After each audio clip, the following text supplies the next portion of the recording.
nama saya Ratih Pertiwi dari kelas A2 Pagi. Di sini saya akan membuat video record untuk memenuhi mata kuliah Manajemen Pemasaran Internasional. Adapun materi yang akan dibahas yaitu tentang strategi pemasaran produk ke luar negeri untuk ekspansi bisnis. Sebagai pebisnis, kita harus mengetahui cara dan strategi dalam memasarkan produk secara tepat dan terarah.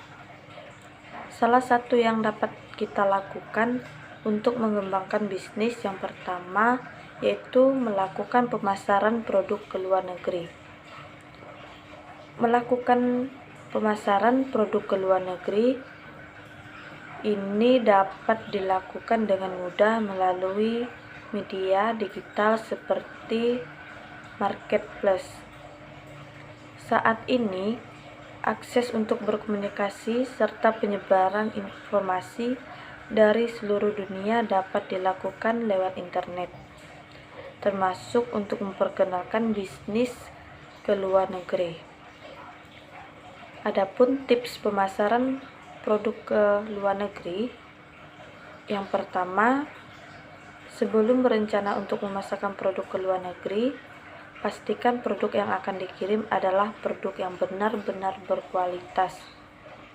Yang kedua, membuat website dengan menggunakan search engine optimization atau SEO, memanfaatkan iklan menggunakan fitur iklan Google AdWords untuk mempercepat proses promosinya.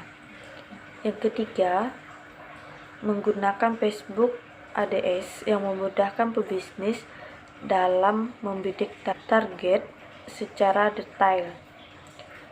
Bukan hanya detail sampai suatu negara atau kota tujuan saja, namun juga dapat mendeskripsikan secara demografi, profesi, dan perilaku yang sebisanya kita atur dalam iklan kita. Yang keempat, menjual produk melalui marketplace seperti Alibaba. Strategi segmentasi untuk pemasaran ke luar negeri. Untuk memasarkan produk ke negara lain atau ke luar negeri, diperlukan langkah-langkah yang pada prinsipnya sama dengan langkah menyiapkan marketing plan di dalam negeri. Salah satunya adalah menyiapkan strategi segmentasi. Memasarkan produk ke luar negeri berarti memperluas segmentasi geografis pemasaran produk. Jadi dengan begitu, tentu saja akan ada konsekuensi terhadap pasar yang akan dibidik, sehingga perlu dilakukan review kesesuaian antara produk yang akan dijual dengan pasar setempat.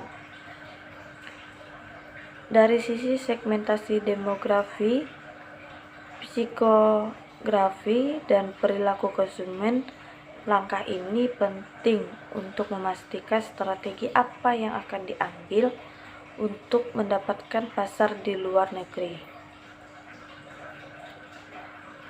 Mempelajari hukum perdagangan, hak cipta dan perlindungan konsumen di luar negeri. Hal ini juga berkaitan dengan lancar tidaknya aktivitas bisnis yang dijalankan di kemudian harinya. Selain itu, tidak lupa pula untuk melakukan analisis rantai nilai dan bisnis seperti supplier, distribusi, kompetitor, dan lain sebagainya. Dengan begitu, bisnis yang dijalankan ke luar negeri bisa menjadi bisnis yang berkelanjutan. Adapun cara untuk mencari pembeli di luar negeri, yang pertama, menggali pengetahuan tentang pasar yang akan dituju atau market intelligence.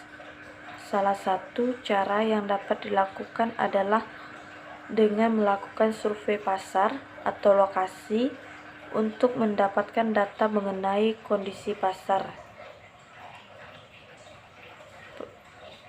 serta mengenai produk sejenis di pasaran, harga, mutu barang, dan lainnya.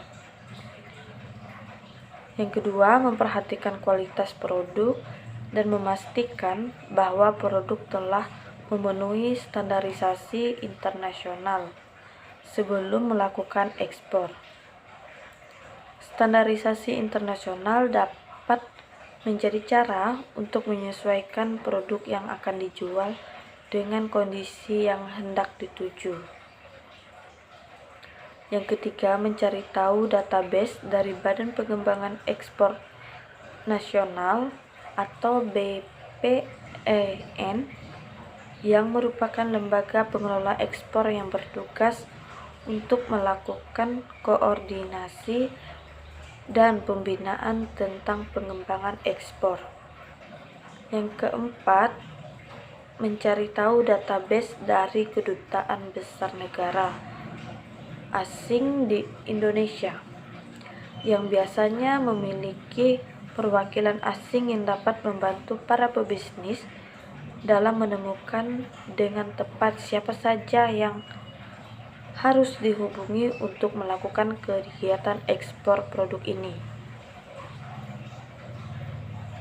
Adapun kesimpulan dari materi ini yaitu hal lain yang perlu dipertimbangkan untuk melakukan pemasaran produk di luar negeri di tengah perkembangan teknologi yang pesat, yaitu dengan memanfaatkan kekuatan internet. Selain mengikuti pameran, para pebisnis dapat menunjang proses pemasaran dengan membangun relasi di dunia maya dengan menggunakan website. Dengan memiliki website tersebut dapat disesuaikan dengan pasar, maka calon pembeli akan mendapatkan informasi secara lengkap mengenai bisnis dan produk yang ditawarkan. Dan agar bisnis dapat berkembang dan mendapatkan keuntungan besar, pastikan kita bisa mengelola laporan keuangan bisnis secara cepat dan akurat. Sekian video record yang sudah saya buat. Saya ucapkan terima kasih.